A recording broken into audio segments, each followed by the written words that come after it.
الشتا بدأ ومعاه رجعت اللحظات اللي بنستناها. من الحاجات اللي بتميز الشتا المشروبات السخنة اللي بتدفي القلب قبل الجسم. النهاردة هناخد جولة في ثقافة المشروبات الألمانية الحلال، وهنشوف مش بس المكونات والطريقة، لكن كمان القصة والمثل الألماني اللي ورا كل مشروب. خليك معايا للآخر وقولي في التعليقات ايه أكتر مشروب نفسك تجربه.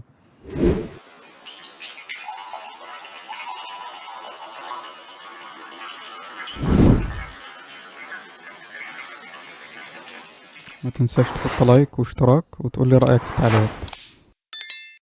أول مشروب معانا تي mit Honig und Zitrone، شاي بالعسل والليمون.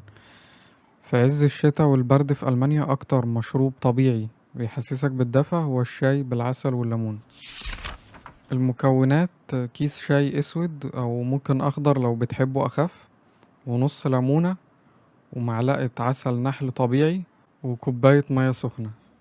طريقة التحضير سهلة جدا. هنسخن المية ونحط فيها كيس الشاي 3 دقايق، وبعد كده نعصر نص ليمونة على الشاي ونسيب العسل آخر حاجة. نحط العسل في الآخر عشان يحافظ على الفوائد. قصة الشاي في ألمانيا بتبدأ لما الألمان اتعرفوا على الشاي في القرن ال18. كان في ملك اسمه فريدريش ديا جروسا.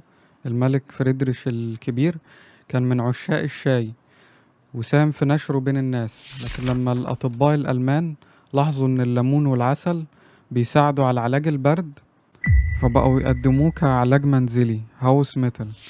فلحد دلوقتي لو رحت بيت ألماني وانت مريض أو عندك برد، أول حاجة هيقدموها لك شاي بالعسل والليمون.